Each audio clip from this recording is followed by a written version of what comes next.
آج یہ عقیدہ کیا آیا کہ آپ ان کے جھنڈے اٹھا لیں اور ان کے نعرے لگائیں اور مسجد بجائے مسجد علی رکھنے کے ان کے نام پہ رکھے اور ان کی شانوں پر ترانے اور قصیدے گائیں اور ان کے جلسے کرے اور ان کے عرس منائیں اور یوم میلاد منائیں.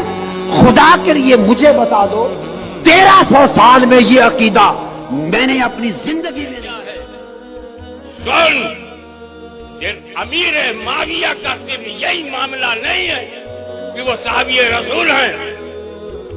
20 سال گورنر رہے، 20 سال خلیفہ رہے، بحری ڈیرا بنا کر کافروں کو ہلا کے رکھ دیا. میرے نبی اول جوشن یغزون البحر قد عوجبوا، میری امت کا جو بحری بیڑا پہلی بار بنائے گا اس پر جنت واجب ہے. پہلا بیڑا بنانے والے کا نام امیر معاویہ ہے. رسول جنت واجب کرے اور تو منہ ترچھا کرے. ارے جب رسول سے دشا ہٹ جائے گی تیری دشا خراب ہو جائے گی. میں وہ حدیثوں کو بیان نہیں کرنا چاہتا جس میں فضائل معاویہ کا نور ہے. ان تفسیروں میں بھی نہیں جانا چاہتا جس میں معاویہ بن ابی سفیان کے عظیم الشان کردار کا ثبوت ہے.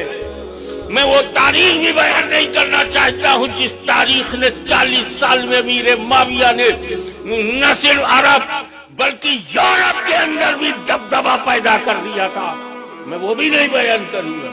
میں تو پکا حسنی ہوں، میں تو پکا حسینی ہوں.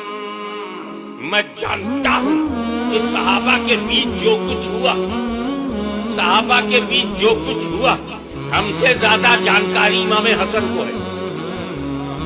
محدثو تم سے بھی زیادہ حدیث انہیں معلوم. تم نے تو چھپی ہوئی بخاری مسلم میں حدیث دیکھا ہے، میرے امام حسن نے تو چلتی پھرتی حدیث دیکھا ہے.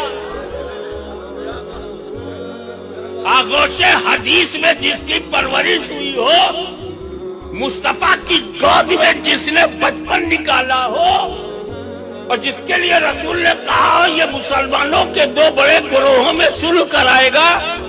جب رسول دونوں کو مسلمان کہہ رہے ہیں، مسلمانوں کے 2 گروہ میں، مسلمانوں کے ایک علی کا گروہ ایک معاویہ کا گروہ، اور دونوں کو رسول کہہ رہے مسلمانوں میں.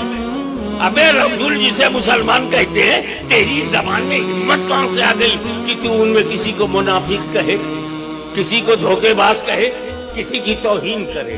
تو آپ کیا کریں بھائی؟ کس پر بھروسہ کریں؟ مولوی پہ، مفتی پہ، ملا پہ؟ سب نے مل کے کہا حاجی میاں سیدھے امام حسن پہ کرو، سیدھے امام حسین پہ کرو. کیا امام حسن نہیں پہچانتے تھے؟ جو حدیثیں تم مناتے ہو، امیر معاویہ نے خطبے میں یہ کہا، خطبے میں یہ کہا، تقریر میں یہ کہا، منبر میں یہ کہا، یہ ترمذی، یہ تبریب ہے، یہ طبقات ابن سعد میں ہے، یہ البدایہ والنہایہ میں ہے. یہی تو تیری دنیا ہے. جو امویوں عباسیوں کے اثر میں جو تاریخ لکھی گئی، دباؤ میں، حکومت کے دباؤ میں جو تاریخ لکھی گئی، وہی تیری جان ہے. ارے سن، ہم سنی لوگ ہیں. کتاب کو کوئی بھی لکھ دیتا ہے، قرآن کا ترجمہ کوئی بھی لکھ دیتا ہے، ہم مترجم کو پہچان کے پڑھتے ہیں. ہم صرف قرآن کا اردو ترجمہ نہیں دیکھتے، ہم یہ بھی دیکھتے ہیں کہ گھٹیا حضرت کا ترجمہ ہے یا اعلیٰ حضرت کا ترجمہ ہے. ہم خالی ترجمہ نہیں دیکھتے، ہم یہ بھی دیکھتے ہیں کہ گھٹیا حضرت نے ترجمہ کیا یا اعلیٰ حضرت نے کیا ہے. ہم یہ بھی دیکھتے ہیں کسی مرتد اعظم نے ترجمہ کیا ہے یا محدث اعظم نے کیا ہے. ہم دیکھتے ہیں علم اپنی جگہ پر ہے، لیکن امام حسن کو جتنی حدیثیں معلوم ہے وہ تیرے باپ کو بھی نہیں معلوم. امام حسن کو جماعت صحابہ کی جو پہچان ہے وہ تیرے دادا کو نہیں ہے. امام حسن کو جو علی کی معاویہ کی عظمت و عزت جتنا حسن کو معلوم، امام حسن کو معلوم، تیرے کو نہیں معلوم. اب آ کے